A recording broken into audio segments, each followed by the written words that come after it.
원래 제 설교 순번이 다음 주였습니다. 그런데 꼭 오늘 이 본문을 가지고 또 몇 가지의 조건에 맞춰서 설교를 해야 되는 모종의 이유가 저에게 있었습니다.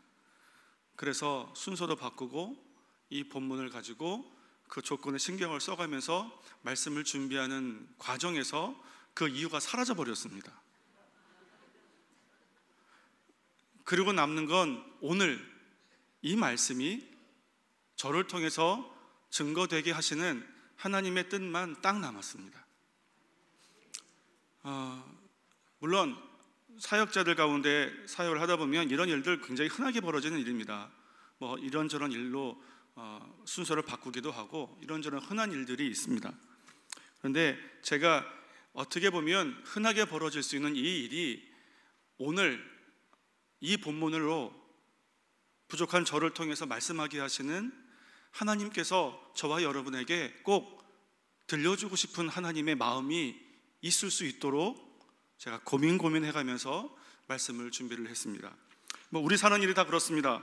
내가 계획한 대로 순조롭게 일이 진행될 수 있을 것 같으면요 얼마나 좋겠습니까마는 내 계획대로 되지 않고 내 의도대로 되지 않는 그런 다양한 일들이 우리에게 참 많이 벌어집니다. 그 일들이 우리를 당황스럽게 하기도 하고 때로는 매우 곤란하게 하기도 합니다. 그래서 우리가 어쩔 수 없이 하나님께 도우심을 간구하게 되고, 그리고 그 도우심이 하나님께서 응답하셔서 역사하셨으면 그 응답을 내 신앙 여정에 기념돌로 세워서 내가 힘들 때마다 그때 내 과거의 어느 순간인가 세워졌던 그 기념돌을 회상하며 다시 신앙을 다잡곤 합니다. 근데 어떤 분들에게는 이런 하나님의 극적으로 개입하시는 특별한 경험이 신앙을 견고하게 세우는데 아주 큰 역할을 감당하기도 하지만, 어떤 분들에게는 정반대로 그때 차라리 그 도우심이 없는 것이 날 뻔했다 싶을 정도로 조금씩 그 일을 통해서 하나님으로부터 멀어지는 분들도 혹간 보게 됩니다. 우리는 언제나 우리 삶 가운데 하나님의 도우심이 있기를 간절히 구하는데, 그 하나님의 도우심을 우리가 건강하게 누리기 위해서는 우리에게 어떤 자세가 필요한지, 그리고 그 도우심 이후에 내 신앙이 흐트러지지 않으려면 또 어떤 자세가 필요한지 본문은 우리에게 그것에 대한 교훈을 우리에게 나눠주고 있습니다. 1절 말씀을 다시 한번 읽도록 하겠습니다. 1절 읽겠습니다. 시작. 사흘 되던 날에 갈릴리 가나에 혼인이 있어 예수의 어머니도 거기 계시고. 사흘 되던 날에, 우리 이 구절부터 다시 한번 좀 되짚어 보기 원합니다.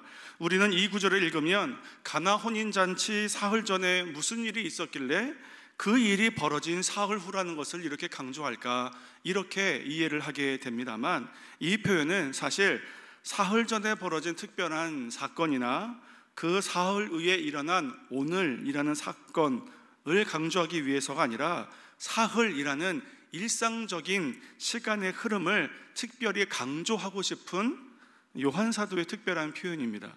우리가 그것을 어떻게 알 수 있냐면 요한 사도가 요한복음 1장을 기록하는 그 장면들을 보면 알 수 있습니다.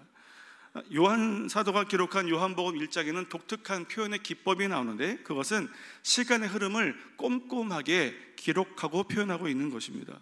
그 예수님 이야기의 시작이 놀랍게도 태초입니다.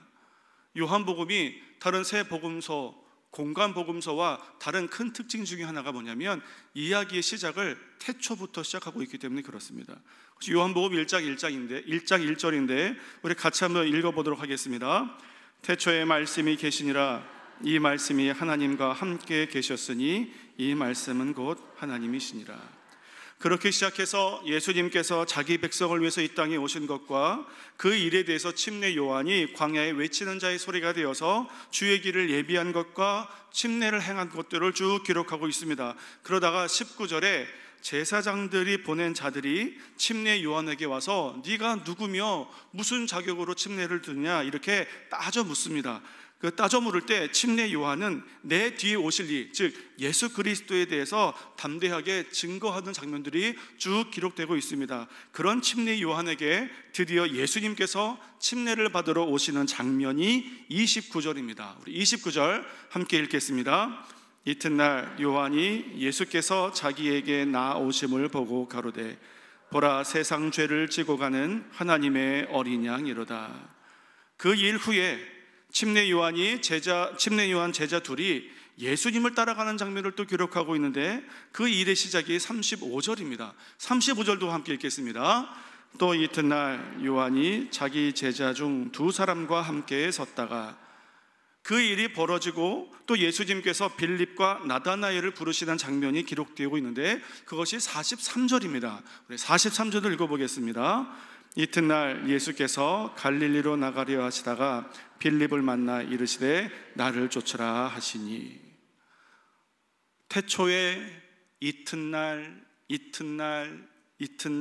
이렇게 시간의 흐름을 상세하게 표현하면서 1장의 이야기를 쭉 기록하고 있는 요한이 그 특징 그대로 2장으로 넘어와서 사흘 되던 날에 이렇게 말하고 있는 겁니다.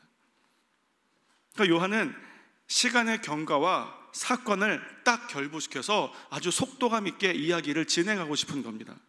그런데 그 상황과 그리고 잔칫집에 포도주가 떨어졌다는 선상적인 상황을 종합해 보자면 오늘 1절은 이렇게 번역하는 것이 원문의 의미에 가깝습니다. 어떻게 해석되어야 하냐면, 갈릴리 가나의 혼인잔치가 벌어지고 사흘 되던 날에, 이렇게 해석하는 것이 본문의 의도와 더 가깝습니다. 한 가지를 더 첨언하자면 마태복음 4장의 내용을 참조해 보겠습니다. 마태복음 4장에는 예수님께서 침례를 받으시고 곧 마귀에게 시험을 받으려 광야로 가셔서 40일을 지낸 사건을 마태복음 4장에 기록하고 있는데, 요한복음 1장에서는 예수님께서 요한에게 침례를 받으시고 그 다음날과 그 다음날의 사건을 꼼꼼하게 기록하고 있습니다. 그렇다면 마태복음 4장에 벌어진 사건은 오늘 요한복음 1장과 2장 사이에 그 언젠가 벌어진 사건이 되는 겁니다. 그렇기 때문에 요한복음 2장 1절에 사흘 되던 날에, 이것을 빌립과 나다나엘을 부르시고 사흘 되던 날에 라고 번역하는 것은 좀 무리가 다소 있는 것입니다. 그러니까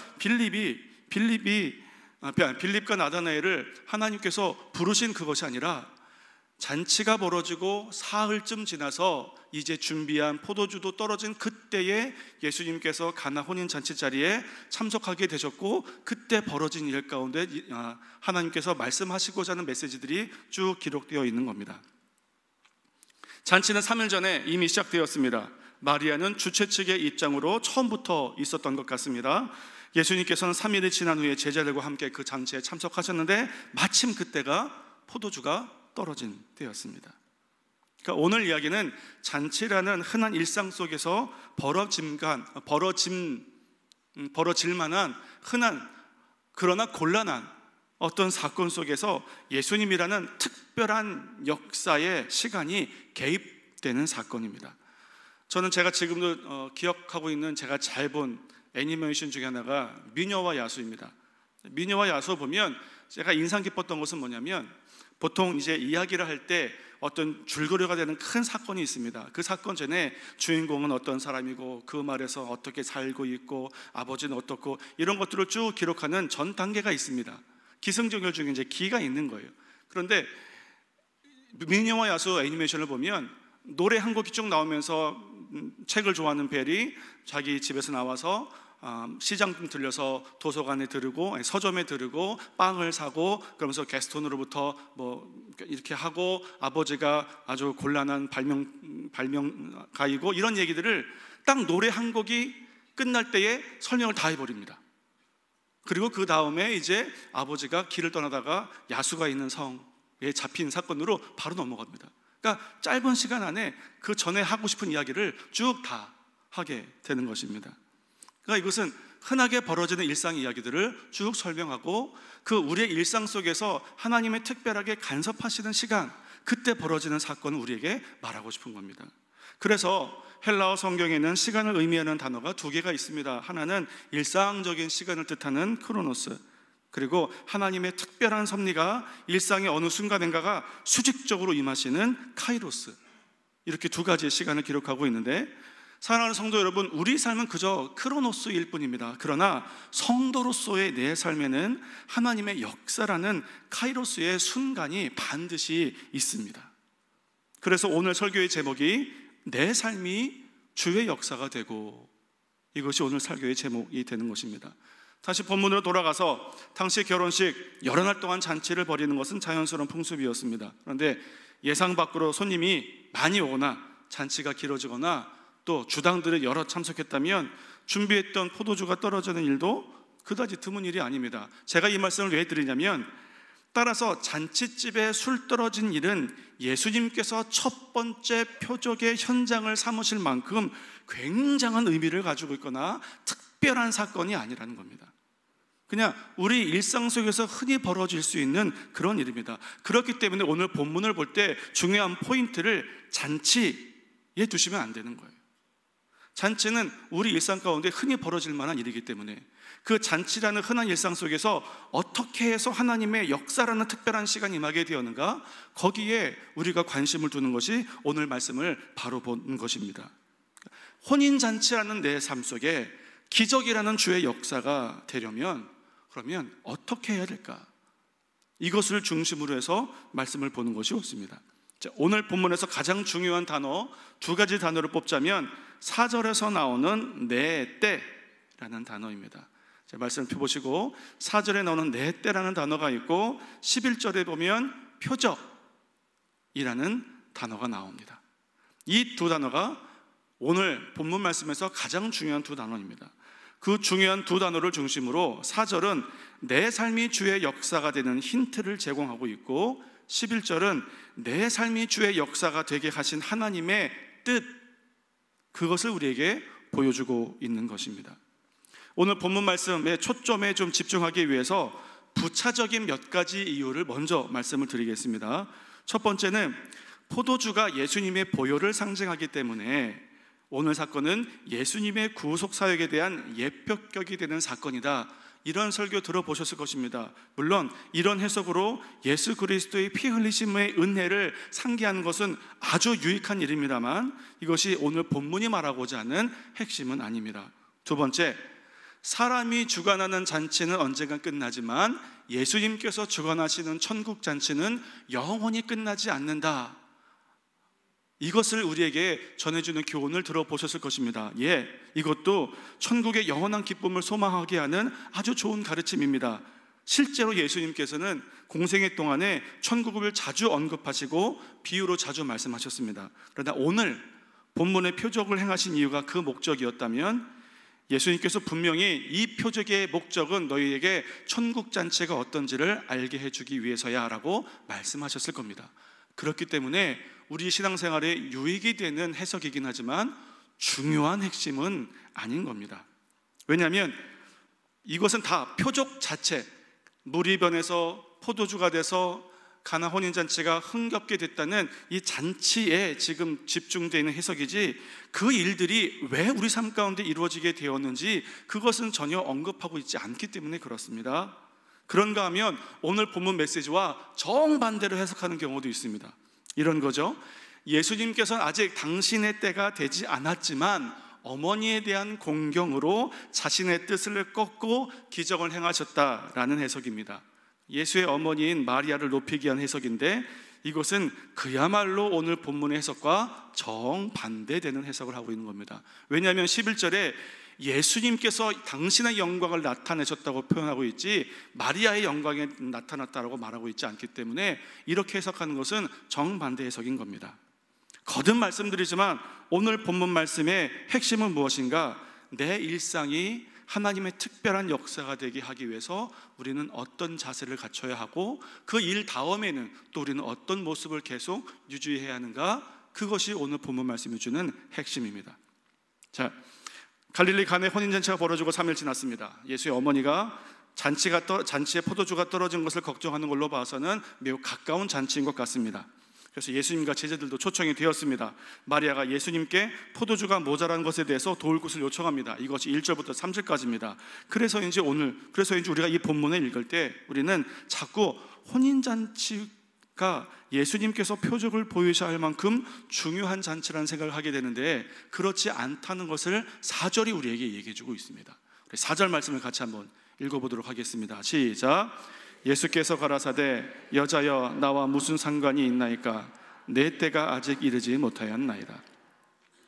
우리가 이 4절을 이해하는데 세 가지의 큰 걸림이 있습니다. 첫 번째는 뭐냐면 예수님께서 어머니의 부탁에도 아주 분명하게 단호하게 노라고 말씀하셨다는 겁니다.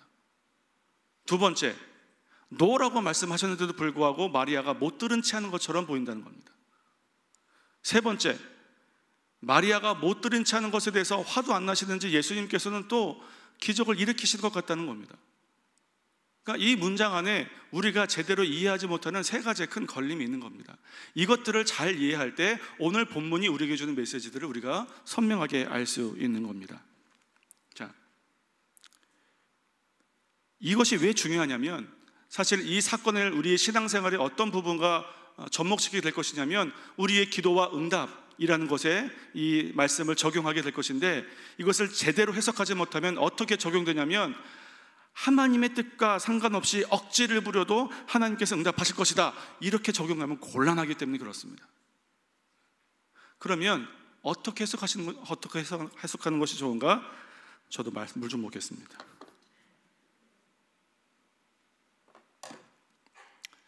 풀어나가 보도록 하겠습니다. 4절에 보면 예수님께서 거절하시는 이유가 크게 두 가지로 기록이 됩니다. 첫 번째는 나와 상관이 없기 때문이라는 것이고 두 번째는 내 때가 아직 이르지 못했다. 이것이 두 가지의 이유입니다. 그런데 내 때가 아직 이르지 못했다는 것은 잘 모르겠습니다. 뭔가 아직 준비가 안 되셨다는 뜻인지 아직 표적을 보이시면 안 되는 특별한 이유가 있다는 뜻인지 이건 잘 모르겠습니다. 그러니까 첫 번째부터 짚고 넘어가 보겠습니다. 나와 상관이 없기 때문이다. 이 문장은 헬라 원문을 잘 해석해 보면 그 의미를 더 쉽게 알 수 있습니다. 해석해 보면 이렇습니다. 자, 4절을 다시 띄워주시겠습니까?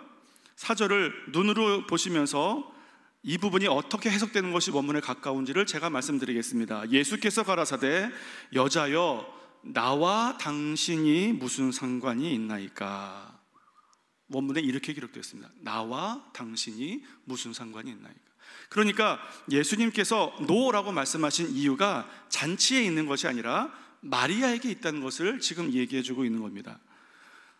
어머니 마리아를 여자여라고 부른 것도 그런 이유에서입니다. 여자여, 구나이, 이것은 당시 히브리 문화 가운데 상대 여성에 대한 존칭입니다. 근데 존칭인 만큼 어머니에겐 잘 쓰지 않는 표현입니다. 존칭만큼의 거리감이 생기기 때문에 그렇습니다. 요한복음에 예수님께서 마리아에게 여자여라고 부른 곳이 두 곳입니다. 하나가 오늘 본문이고 또 한 구절이 19장 26절입니다. 함께 읽겠습니다. 예수께서 그 모친과 사랑하시는 제자가 곁에 섰는 것을 보시고 그 모친에게 말씀하시되 여자여 보소서 아들이니이다 하시고. 그러니까 예수님께서 마리아를 향해서 여자여 라고 부르실 때는 예수님께서 모친인 마리아와 이제 모자 관계를 벗어난 다른 관계, 새로운 관계라는 것을 지금 말씀하고 싶으신 겁니다. 그래서 여자여 당신이 나와 무슨 상관이 있습니까? 이렇게 질문한 겁니다.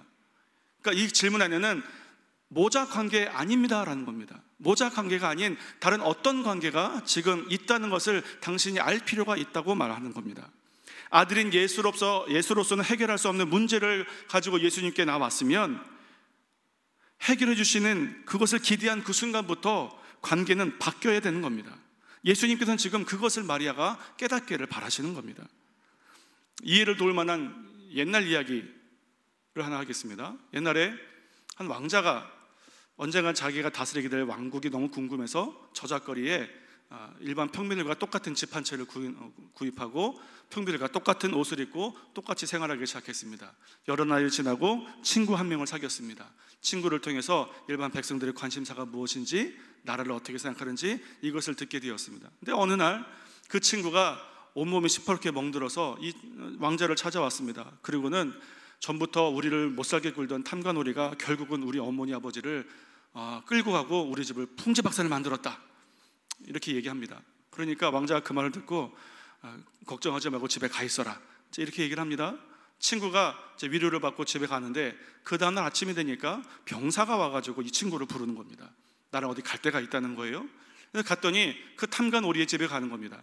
갔더니 병사가 양쪽 옆에 쫙 서 있고 탐관오리가 묶여가지고 마당에 꿇어앉아 있고 그 앞에 누가 당당히 서가지고 그 탐관오리를 막 꾸짖는 겁니다. 가만히 보니까 자기 친구인 거예요. 근데 영 친구처럼 행색이 안 보이는 겁니다. 알고 보니까 그제서야 안 거죠. 일국의 왕자였던 겁니다. 자, 그래서 왕자로부터 도움을 받고 이 문제를 해결받았으면 그 친구가 다시 예전처럼 그 왕자를 친구처럼 대할 수 있겠습니까? 아니요, 그럴 수 없습니다. 어떻게 대하겠습니까? 자기 백성을 사랑하는 왕자로서 존경하고 그렇게 대하게 될 것입니다. 오늘 본문에서 예수님께서 마리아에게 기대하시는 바가 바로 이것입니다.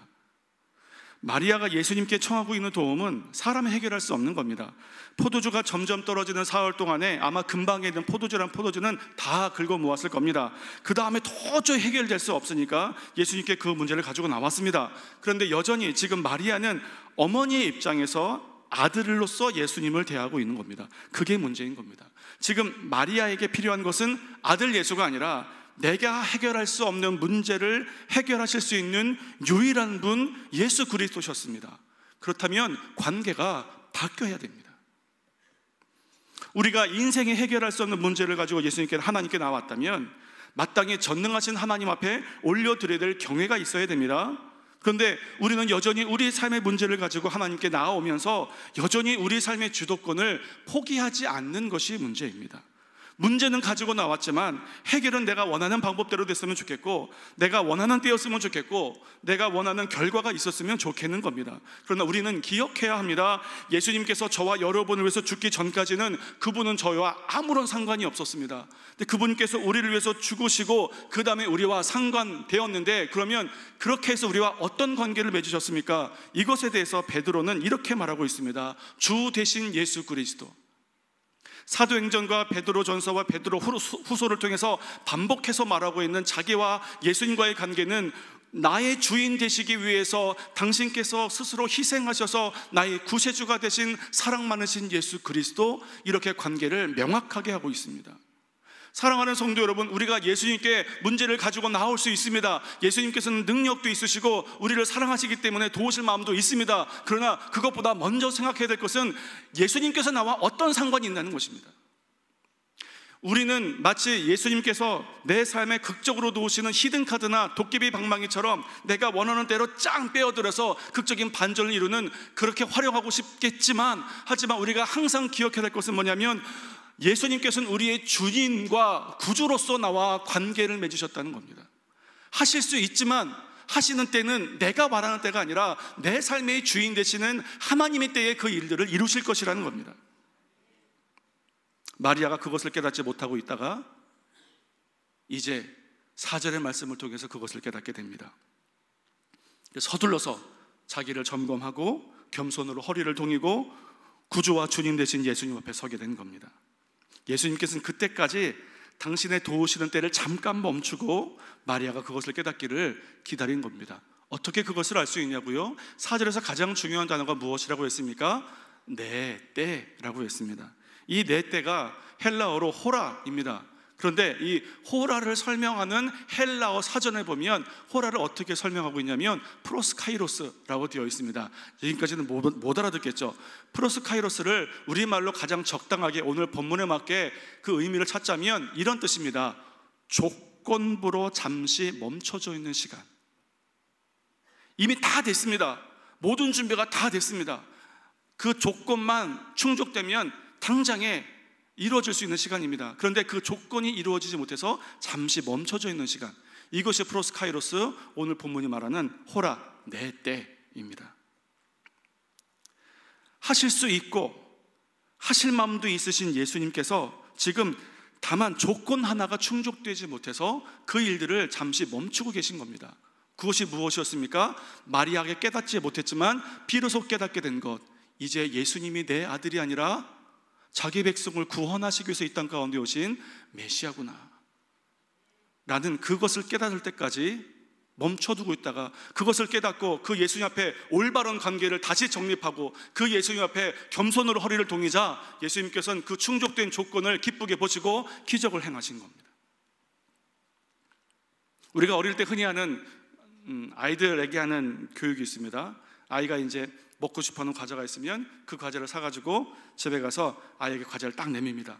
그럼 아이가 자기가 좋아하는 과자니까 온통 시선이 다 거기에 쏠리겠죠. 그런데 아빠가 과자를 안 주는 거예요. 그러면 때를 쓰다가 도무지 아빠가 줄 마음이 없어 보이니까 이 아이는 고민합니다. 왜 안 주는가? 아빠의 얼굴을 보니까 안 줄 것 같진 않은데 도대체 뭐가 문제여서 나에게 과자를 주지 않고 내 속을 상하게 하는가? 왜 나에게 영적 침체를 경험하게 하는가? 고민합니다. 그러다가 내가 전에는 어떻게 과자를 먹었지? 떠올리게 됩니다. 두 손을 모아서 쭉 내밀고 만면에 환한 웃음을 짓고 아빠 주세요. 그래, 그거였어. 그렇게 하고 과자를 얻어먹습니다. 아빠는 이 아이에게 자기가 전달하고자 하는 메시지가 조건이 충족될 때까지 과자를 아이 앞에서 잠시 멈춰두고 있다가 그것이 충족되면 기쁜 마음으로 과자를 건네게 됩니다. 이러한 의미에 충실하게 오늘 본문 4절을 읽자면 4절은 눈으로 본문 4절을 보시고 제가 다시 한번 4절을 읽어보겠습니다. 예수께서 가라사대 여자여 당신과 내가 무슨 상관이 있습니까? 당신을 위한 나의 도움의 때는 당신이 그것을 깨달을 때까지 당신 앞에서 멈춰 있을 것입니다. 이것이 4절이 우리에게 말하는 친절한 해석입니다. 우리는 늘 나와 예수님이 어떤 관계가 있는지를 생각해 봐야 합니다. 당장 급한 내 문제와 예수님이 어떤 관계가 있는 것이 아니라 왜 예수님께서 내 삶 가운데 그 문제를 도우셔야 하는지, 내가 예수님과 무슨 관계가 있는지를 늘 잊지 말아야 합니다. 그리고 베드로처럼 고백해야 됩니다. 우리의 주님이 되시기 위해서 자기를 희생하셔서 우리의 구주가 되신 예수 그리스도, 이제는 내 삶이 아니고 내 기쁨이 아니고 내 영광이 아닌 겁니다. 주님께서 원하고 바라고 기대하시는 인생이라는 것을 인정해야 됩니다. 그것이 내 일상에서 하나님의 도우심을 경험하는 방법입니다. 그렇게 되면 문제는 변함이 없는데 문제를 바라보는 내 태도가 달라지게 됩니다. 하나님, 내가 원하는 방법이 아니라 하나님께서 원하시는 방법으로, 내가 바라는 때가 아니라 하나님께서 원하시는 때에, 내가 기대하는 결과가 아니라 하나님께서 기대하시는 결과대로 이 일들이 이루어지길 원합니다. 이렇게 기도하게 됩니다. 그리고 그 기도의 응답에 대한 주도권을 내가 마리아처럼 쥐고 있는 것이 아니라 온전히 하나님께 내드리게 되는 겁니다. 이것이 4절과 5절 사이에 그 행간이 담고 있는 내용입니다. 그 내용을 기억하시면서 4절과 5절을 읽어보시면 아마 좀 기분이 새로우실 건데 4절과 5절을 다시 한번 읽어보겠습니다. 예수께서 가라사대 여자여 나와 무슨 상관이 있나이까? 내 때가 아직 이르지 못하였나이다. 그 어머니가 하인들에게 이르되 너희에게 무슨 말씀을 하시든지 그대로 하라 하니라. 이렇게 내가 비로소 준비가 되면 비로소 들리는 음성이 있는데 그것이 7절로 8절까지의 음성입니다. 한번 읽겠습니다. 예수께서 저희에게 이르시되 항아리에 물을 채우라 하신즉 아구까지 채우니 이제는 떠서 연회장에게 갖다 주라 하심에 갖다 주었더니. 빈 항아리에 물을 채워라, 그리고 가져다 주어라. 전 같았으면 하나님 지금 부족한 건 포도주인데 손발 씻는 항아리에다가 물 채우라는 게 무슨 말입니까? 저도 사회적인 체면이라는 게 있는 사람인데 무슨 망신을 당하라고 저에게 이런 일들을 시키십니까? 내가 원하는 방법도 아니고 결과도 눈에 뻔히 보입니다 라고 하겠지만, 나에게 명령하시는 그분이 내 삶의 주인이라는 것을 깨달았기 때문에 주님 뜻대로 되기 원합니다. 물이 채워진 동이를 가지고 나가서 면박을 당하라면 당할 것이고 잔치가 깨지는 것이 하나님의 뜻이라면 예, 그대로 되기를 원합니다. 이렇게 그 문제에 대한 내 자세가 달라지게 됩니다. 7절, 8절이 예수님께서 종들에게, 하인들에게 하는 말씀처럼 들리실지 모르겠지만 사실은 이 말은 마리아에게 하는 말입니다. 왜냐하면 하인을 부리는 명령권자가 지금 마리아입니다. 그러니까 이 일이 벌어졌을 책임을 누가 지는 거냐면 마리아가 지게 되는 겁니다. 그러니까 이건 전적으로 마리아의 책임인 거예요. 그렇기 때문에 7절로 8절까지의 명령은 마리아의 책임하에서 이루어지게 되는 마리아에게 하는 말인 겁니다. 사랑하는 성도 여러분, 마리아가 하인들에게 말하는 이 말씀과 이 5절과 겹치는 장면이 하나가 있습니다. 마리아가 4절에 예수님의 말씀을 듣고 반드시 떠올렸을 바로 그 장면, 우리가 이 부분을 한번 읽어보기 원하는데 5절을 먼저 한번 읽어보겠습니다. 시작. 그 어머니가 하인들에게 이르되 너희에게 무슨 말씀을 하시든지 그대로 하라 하니라. 누가복음 1장 38절 읽겠습니다. 시작. 마리아가 가로되 주의 계집종이오니 말씀대로 내게 이루어지이다 하매 천사가 떠나가니라. 아, 내가 예수님의 어머니가 아니라 주의 계집종이었구나. 성령으로 잉태해서 10달 동안 내 복중에 있었고 해산의 고통으로 태어나게 했고 말구에 누였고 내 아들로 30년을 살았지만 그분이 내 아들이 아니라 자기 백성을 구원할 메시아인 것을 내가 잊고 있었구나. 우리는 5절의 마리아의 반응을 통해서 그가 잊고 있었던 고백이 회복되고 예수님과 자신과의 관계가 바로 잡힌 것을 보게 되는 겁니다. 내 삶이 주의 역사가 되는 방법, 예수님께서 내 삶의 주인 되신 것을 인정하는 것입니다. 그렇게 될 때에 내 삶의 주인 되신 주님께서 당신의 영광을 나타내시기 위해 당신의 때에 당신의 방법으로 당신이 원하시는 결과애로 이끌기 위해서 간섭하실 것이고, 나에겐 그것이 문제지만 하나님에게 가서 그것이 하나님의 영광이 될 줄로 믿습니다.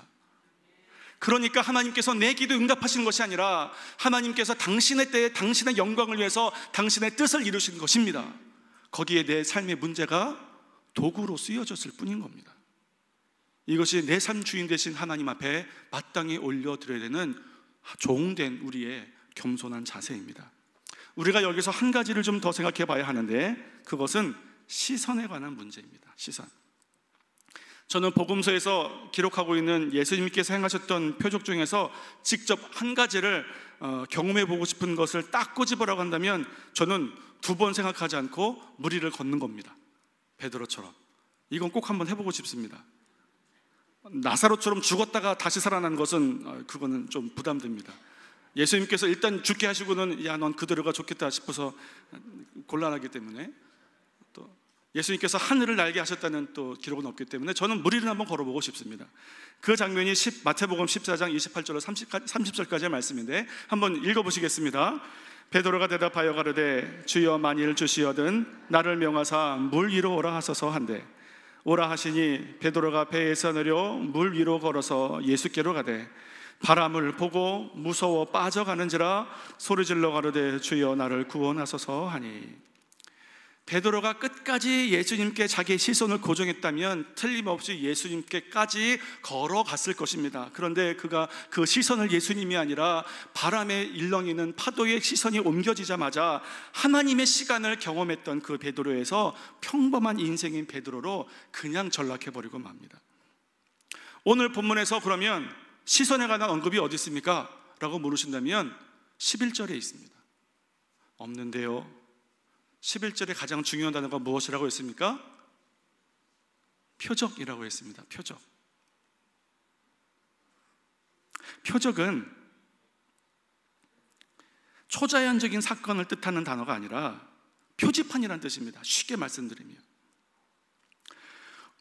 복음서를 살펴보면 예수님께서는 기적을 일으키시는 것을 그렇게 딱히 달가워하지 않으신 것을 보게 됩니다. 왜냐하면 사람들이 예수님이 기적 사건을 통해서 전달하시고자 하는 메시지에는 관심이 없고 기적 사건에만 관심을 보이기 때문에 그게 영 예수님 마음에 탐탁지 않았던 겁니다.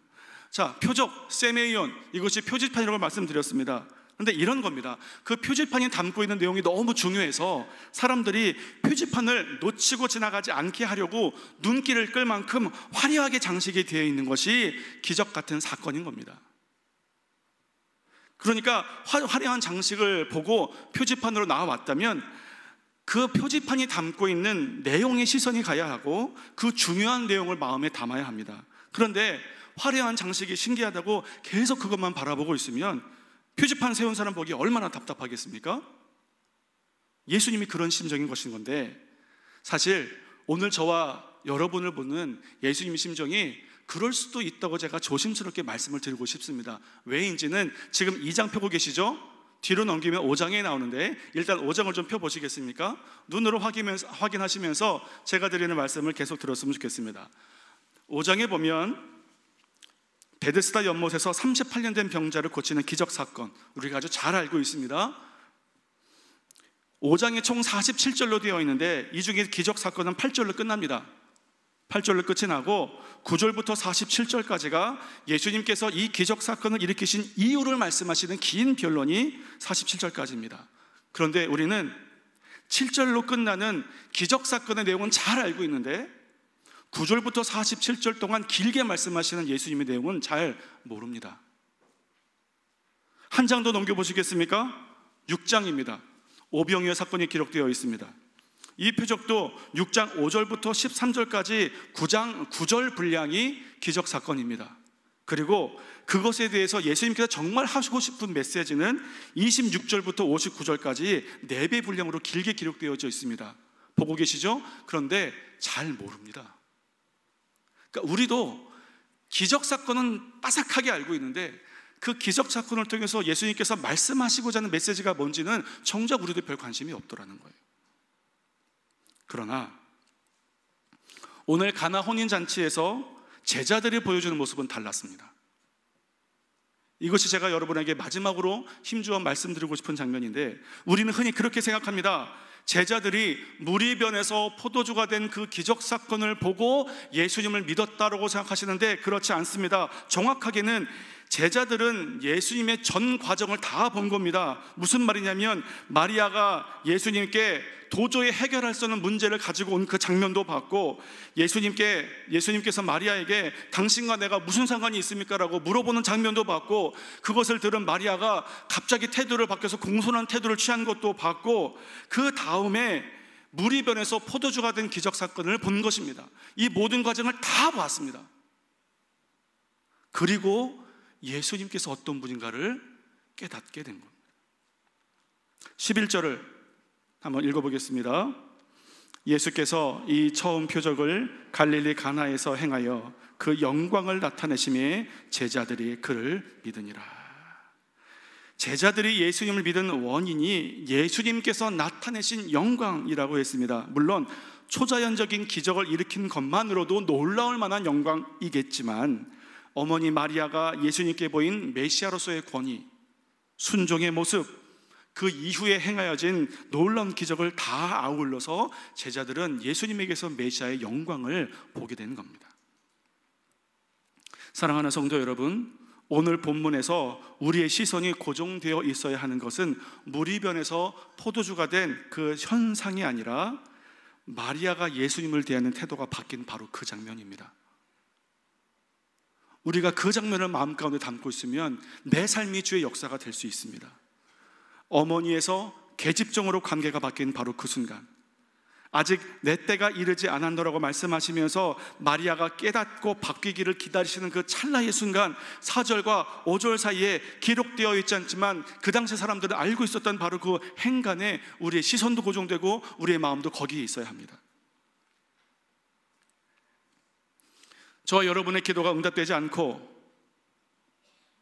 종일 끌고 있다가 이제 그 기도가 응답되고 해결되지 않을 것 같았던 문제가 해결되고 고쳐지지 않을 것 같던 질병이 고쳐졌다면 응답을 통해 누리게 된 그 유익을 자랑할 것이 아니라 내 시간 속에서 간섭하셔서 역사하신 그 하나님께 영광을 돌리는 것이 마땅합니다.